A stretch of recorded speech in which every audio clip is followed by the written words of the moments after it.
Bienvenidos a este vídeo mediante el cual inauguramos una serie de vídeos mediante los cuales os explicaré algunas de las cosas del programa, ¿vale?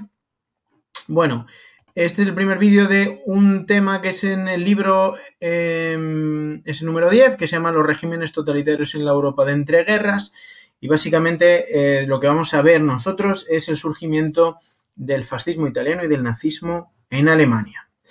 ¿De acuerdo? Bueno, para poner esto un poco en contexto, tenemos que decir que estas corrientes políticas, como siempre os digo, no surgen como una seta debajo de una piedra, sino que están dentro de un contexto europeo concreto, ¿vale?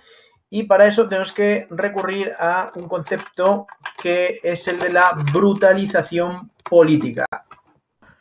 Bueno, el historiador Langmann Mosse, que no tenéis que saberlo, simplemente lo digo porque sepáis que no lo he inventado yo, pues acuñó el término brutalización política. ¿Qué significa esto? Significa que después de la Primera Guerra Mundial surgen unas opciones políticas que tienen unas características comunes. ¿Cuáles son estas características comunes? Pues estas opciones políticas se sienten, se consideran que la democracia, el parlamentarismo ha demostrado su ineficiencia y ha llegado al final de su recorrido en la Primera Guerra Mundial. Entonces consideran que son opciones no válidas y surgen nuevas opciones, ¿vale? Una opción que se podría encuadrar de alguna manera en esto sería el marxismo de la Unión Soviética, ¿vale? El comunismo, mejor dicho, perdón, el comunismo, ¿vale? Pero surge antes de este proceso, ¿no? Entonces, ¿qué opciones políticas se introducen en esto? Pues principalmente lo que llamamos los fascismos. ¿Qué quiero decir con esta brutalización política? Son opciones políticas que consideran la violencia como un medio legítimo para conseguir fines políticos, y no solo legítimo, sino también deseable, ¿vale? Es decir, la eliminación del opositor político no es algo circunstancial, no es algo solamente legítimo, sino que es necesario, incluso deseable, ¿vale? Y con eso, pues la violencia en general, la guerra, etcétera, ¿vale? Bueno, vamos a ver esto aplicado a una de estas ideologías en concretas, que es el fascismo, ¿vale? Bueno, la primera característica que os cuento aquí del fascismo, que indico, es que es excluyente, ¿vale? El fascismo, que como he dicho antes, surge de la mano del Partido Fascista Italiano, aunque luego se extenderá por muchos más partidos políticos y la ideología crecerá, ¿vale? Pues en principio siempre es excluyente, es un partido de nosotros y por lo tanto todos los demás sois vosotros, no estáis aquí, estáis contra mí, ¿vale? Es un partido, tiene esta característica de excluir al que piensa lo contrario, ¿vale? Bueno, surge, la idea fascista es un movimiento revolucionario, ¿vale? Igual que lo fue el bolcheviquismo, solo que esta idea de revolución es un poco diferente porque coge muchas características de la revolución, pero lo aplica a un movimiento contrarrevolucionario. Es como una revolución contra la revolución, ¿vale? Hay una revolución que va en un sentido, que es la revolución un poco, pues podemos decir, marxista o bolcheviquista, y esto es una reacción a esa revolución con métodos en muchos casos similares, pero con un objetivo, con un fin diferente, ¿vale? Es una revolución antirrevolucionaria, ¿vale? En ese sentido, el fascismo es anticlasista, mientras que el marxismo decía que la lucha de clases era el motor que tenía que mover a la progresión histórica, ¿vale? En el cual las clases están enfrentadas entre sí, pues el fascismo como revolución aboga por la supresión de la lucha de clases, que sería sustituido por algo que ellos llaman, por otras teorías, ¿vale? Que están muy relacionadas con el fascismo, aunque no son explícitamente fascistas, que es el corporativismo. ¿Qué es el corporativismo? Pues es una teoría política y social bastante compleja que utiliza la imagen de la sociedad como un cuerpo. Entonces, las distintas partes de la sociedad son como las distintas partes de un cuerpo que cooperan entre sí para mantener vivo el cuerpo. Por lo tanto, no tendría sentido que una mano luchase contra la cabeza porque quiere ser la cabeza. Pues esta es un poco la idea que subyace en uno de los aspectos sociales del fascismo, ¿vale? Que van a luchar contra la lucha de clases para sustituirlo por un corporativismo, que aboga más por la cooperación entre las distintas partes de una sociedad, más que por el enfrentamiento, ¿de acuerdo? Entonces, lo que el fascismo dice es que el Estado debe garantizar un marco en el cual las distintas partes sociales pues puedan vivir en armonía y cooperar entre sí. Claro, esto está muy bien, ¿no? Si tú eres la cabeza, digamos, estoy siguiendo el símil, si tú eres la cabeza, pues el corporativismo te gusta mucho, pero si eres la uña del dedo gordo del pie, pues a lo mejor no te gusta tanto, ¿no? Y tú aspiras a otra cosa. Pero bueno, de alguna manera es la manera en que se justifica la ausencia de un enfrentamiento entre las distintas partes de la sociedad, ¿vale? Por eso es, en teoría al menos, profundamente anticlasista. Esta idea de nosotros somos la clase tal, nosotros somos la clase pascual, una están encima y otras están debajo, pues se supone que el fascismo aspira a la eliminación de las clases sociales. O, qué sorpresa, igual que el socialismo, igual que el marxismo, ¿vale? Veis que tiene muchos puntos en común. De hecho, Benito Mussolini durante muchos años fue un socialista muy importante dentro del socialismo italiano, ¿vale? Era una persona muy distinguida dentro de los círculos socialistas italianos y de hecho muchas de sus ideas surgen de ese socialismo marxista, ¿vale? Vais a ver que el fascismo al fin y al cabo es un marxismo transformado, con elementos que se quitan y otras cosas que se ponen, pero digamos que el esqueleto es muy parecido, si no el mismo. Bueno, un componente del fascismo que es totalmente contrario al socialismo es el nacionalismo exacerbado, ¿vale? Mientras, aquí lo pongo, ¿vale? Mientras que el socialismo era internacionalista, es decir, ¿os acordáis que os lo conté como el internacionalismo lo que decía era tú como obrero tienes más en común con cualquier otro obrero del mundo que lo que te separa de ese obrero del mundo por ser tú de una nación o de otra, dado que según esta visión, las naciones, las nacionalidades son construcciones burguesas, construcciones sociales burguesas y se aspira a la superación de las ideas de las naciones por un internacionalismo obrero en el cual los proletarios pues se unen entre sí independientemente de su nación, ya que la nación tiene que ser superada, ya que es parte de la superestructura burguesa, ¿vale? Esto siguiendo las explicaciones que hemos dado del marxismo, ¿vale?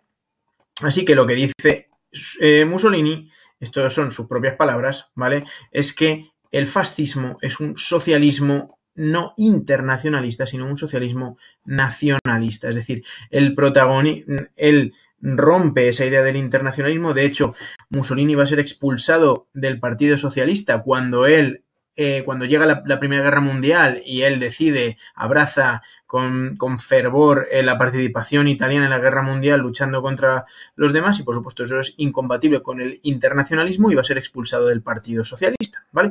Así que él dice, el fascismo es un socialismo, pero no es un socialismo para la nación, ¿vale? Con fuertes raíces nacionales, ¿ok? Así que volvemos arriba, es el nacionalismo exacerbado significa exagerado, muy exaltado, ¿vale? Pues esta forma parte de manera fundamental, de manera vertebradora de lo que es el fascismo, ¿vale?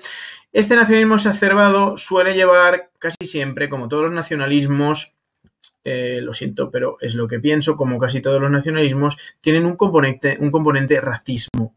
Un componente, si no de racismo claro, en el cual se abogan ya por teorías etnicistas, donde unos somos superiores que otros simplemente por haber nacido en no sé dónde o hablar no sé cuál idioma, ¿vale? Sí, seguro que esto lo tienen todos, xenofobia, ¿vale? Nosotros somos los de dentro, los de fuera son una amenaza. Los vemos como una amenaza o como un enemigo a batir, ¿vale? El fascismo como nacionalismo, pues tiene esas características que en el caso del nazismo, pues del nazismo se van a disparar y los italianos pues también lo tienen, aunque son menos racistas en este sentido, sí que son xenófobos en el sentido de que Italia es el protagonista histórico y está enfrentado a amenazas externas, ¿no? ¿Vale? Bueno, dentro de este nacionalismo exacerbado, una característica muy importante y muy significativa del fascismo y que de hecho comparte con el socialismo es la exaltación del Estado por encima del individuo. La persona es mucho menos importante que el propio Estado, ¿vale? Esto es totalmente contrario al liberalismo, en el cual el individuo, ¿vale? Y sus pretensiones, sus libertades, sus derechos tienen que estar garantizados por el Estado y no al revés, ¿vale? Y aquí no, aquí es lo contrario. El Estado está por encima de la persona y el Estado es el mayor protagonista del sistema en sí, ¿vale? Las personas están dentro de ese Estado, pero el Estado permea en toda la vida de las personas. De hecho, esto es lo que se llama, y esto es otro concepto importante que tenéis que saber y que no sé por qué no lo tengo aquí puesto, el totalitarismo, que de hecho no estoy seguro si lo inventó Mussolini, pero Mussolini lo utilizaba, esa retórica del totalitarismo, todo el rato en sus discursos. ¿Qué significa esto del totalitarismo? Que el Estado es total, que abarca todas las realidades de la vida social, política, económica e incluso privada de los miembros de una sociedad. Un Estado totalitario, esto lo decía Mussolini todo el rato, ¿vale? En la retórica, en los discursos, en la forma de hablar y en la propaganda ideológica del fascismo está esta idea del Estado totalitario, que significa, dicho de una manera sencilla, estoy repitiendo la misma idea explicándolo una y otra vez, ¿vale? Que el Estado es más importante que el individuo, cosa que en el liberalismo pues no es así, ¿vale? Dentro de esta exaltación del Estado en la cual es más importante que el individuo,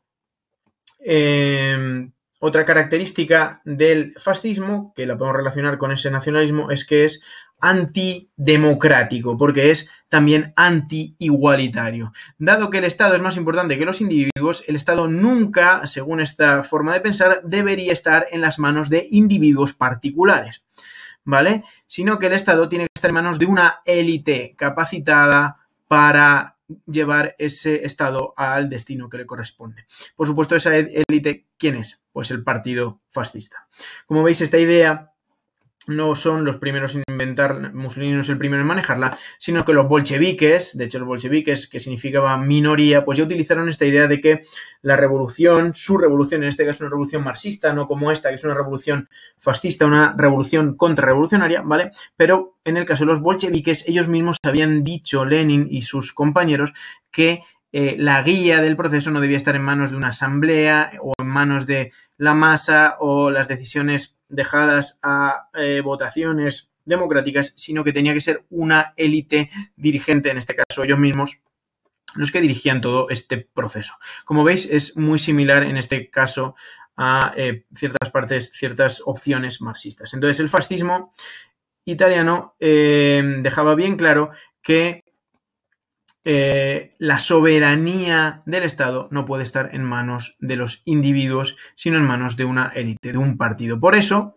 el fascismo es antidemocrático y anti-igualitario. No cree en la igualdad de los individuos, ¿vale? Cree que unos individuos son mejores que otros y, por lo tanto, hay individuos que no tienen que tener capacidad de decisión, mientras que otros sí. Por eso no hay igualdad política y los derechos políticos van a estar siempre restringidos y limitados, ¿vale?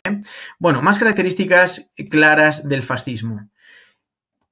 Todos los fascismos tienen un líder carismático, es decir, una persona que de alguna manera se intenta que la propaganda del sistema intenta hacer entender a las personas del Estado que esa persona, ese líder, encarna todas las virtudes y todas las características de lo que sería un buen patriota, un buen miembro de ese Estado nacional, ¿vale? Entonces, de esta manera, Mussolini encarnaría todas las características del verdadero italiano, del buen italiano. Lo mismo, aquí tenemos a Mussolini, pero lo mismo Hitler o con muchísimas diferencias y muchas cosas matizables, pero podría ser pues Franco en España, ¿vale? Que si no podemos decir claramente que era políticamente fascista, pero desde luego se encuadra en este mundo ideológico, ¿vale? El franquismo es más que fascista, es franquista, ¿vale? Bueno, esto es un paréntesis, ya lo veréis el año que viene, si Dios quiere. Bueno, el líder carismático es absolutamente fundamental en el fascismo. El propio sistema va a dar un montón de propaganda que va dirigida a aumentar el carácter, ¿vale?, mesiánico de ese líder. ¿Mesiánico qué significa? Pues que es el Mesías, que es el individuo que trae la verdad, que trae la revelación al pueblo, ¿vale? Y de alguna manera hay un toque religioso en todos estos movimientos, ¿vale? Y por eso el líder es extremadamente importante, ¿vale? Como veis, esto tampoco es algo exclusivo del fascismo, sino que el socialismo lo tiene igual. Pensad en todas las revoluciones socialistas que han tenido lugar en la historia y todas tienen un líder indiscutible, ¿vale? Lenin en la Revolución Soviética, después será Stalin, Fidel Castro y el Che en la cubana, Mao en la China, ¿vale? O sea, no es solo una cosa de el fascismo, sino que tiene que ver con estas opciones políticas de los años 30 que tienen muchos puntos en común y que tienen que ver, según lo veo yo, bueno, no es que lo vea yo, es según lo que a mí más me ha convencido de las cosas que he leído, tienen que ver con ese proceso de brutalización de la política, en donde muchas de estas opciones pues tienen puntos muy en común, ¿vale? Así que el líder carismático, ¿vale? Que normalmente tiene grandes capacidades de oratoria, tiene una fuerte capacidad de convicción en su forma de hablar, en su gestualidad, y tiene una gran aceptación entre gran parte de la población, ¿vale? Ese líder carismático muy importante, que tiene un carácter mesiánico, como he dicho ya, que parece que trae a su pueblo la realidad, la verdad, y que además va a guiar al pueblo a su destino más allá de lo que está pasando, ¿vale? Mussolini se auto-otorga el nombre de Duce, que es un nombre de líder tribal de la época de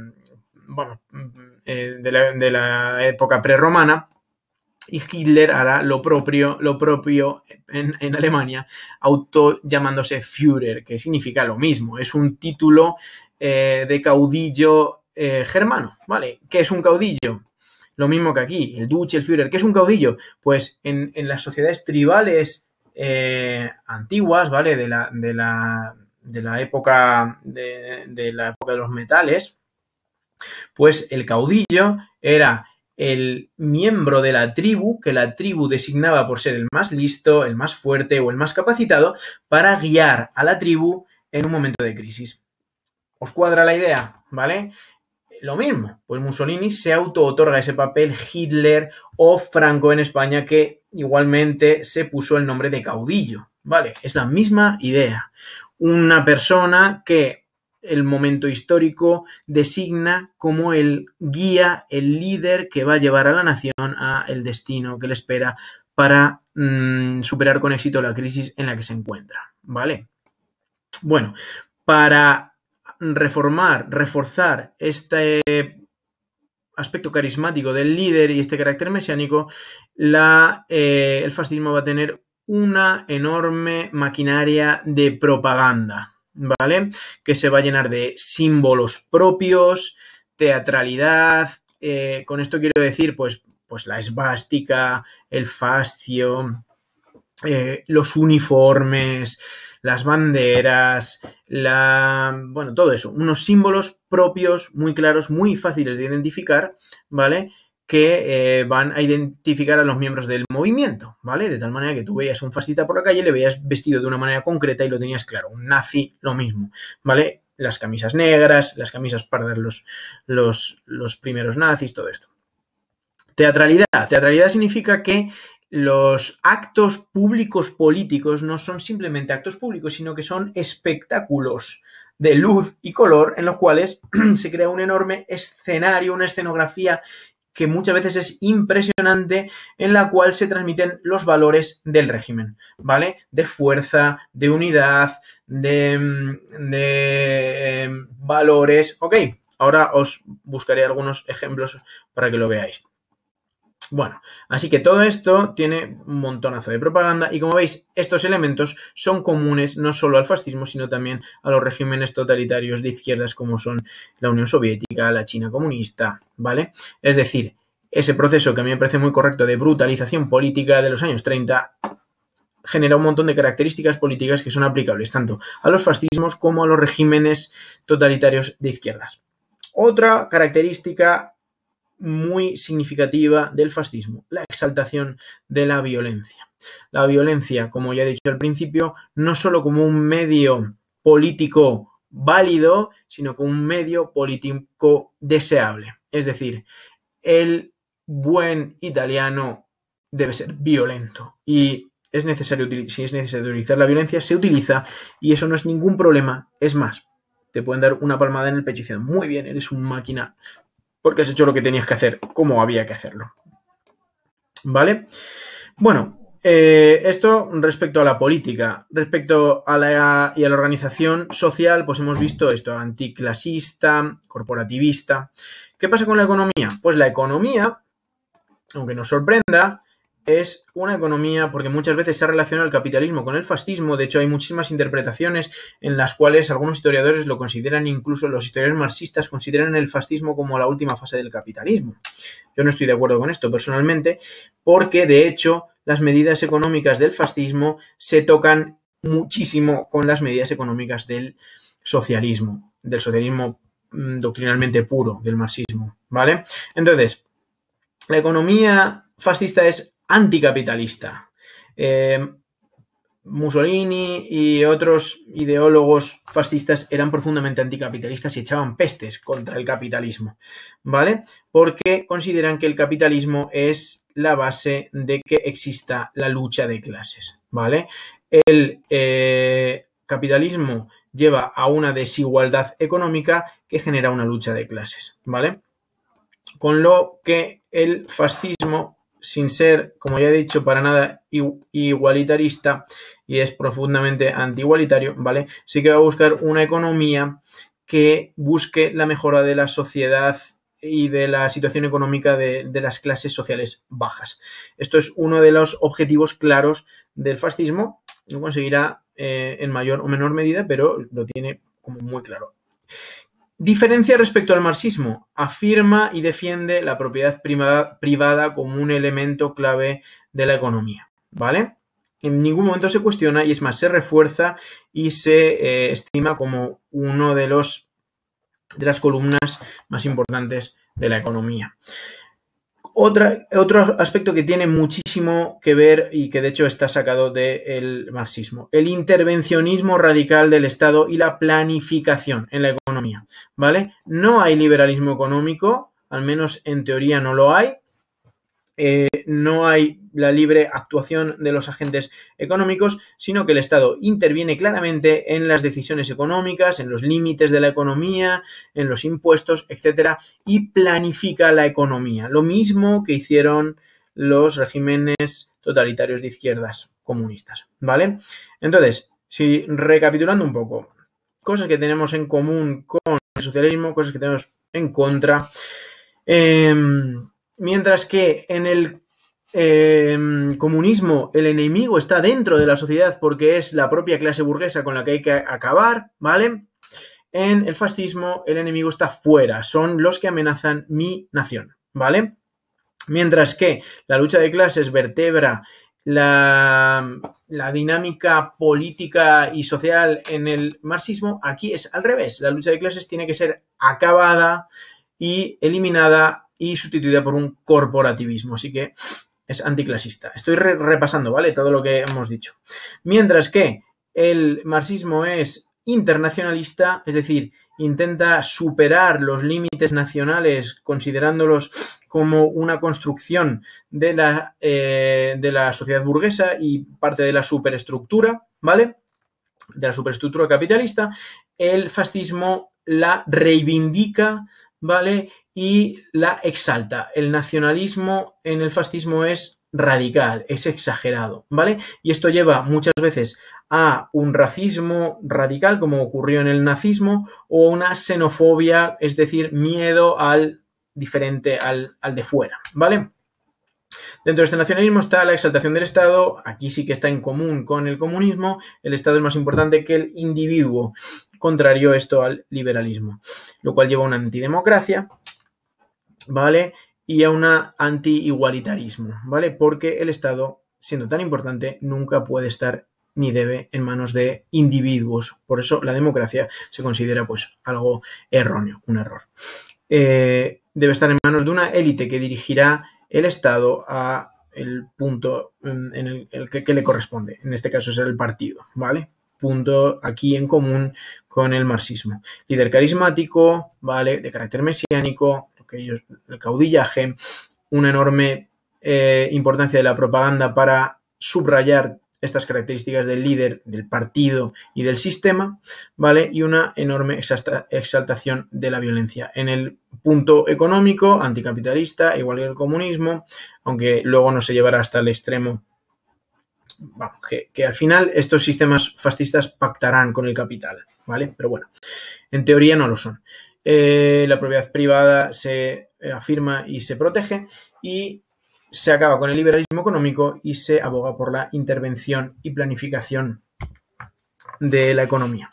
Bueno, pues creo que con esto he repetido las cosas varias veces para que os queden bien claras y yo creo que con esto podéis llegar a tener bastante claro qué significa fascismo, qué no significa y podéis ver, creo que cualquiera puede llegar a la conclusión de que la forma en que se utiliza hoy en día el término, sobre todo nuestros políticos hoy en día, pues no es muy acertada, ¿vale?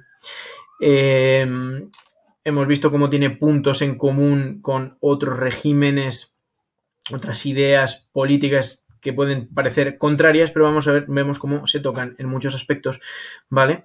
Y cómo eso está dentro de un contexto europeo, político del momento. Bueno, espero no haberos dormido ni haberos freído el cerebro en mi explicación. Espero que os haya gustado y que hayáis comprendido lo que he querido explicaros.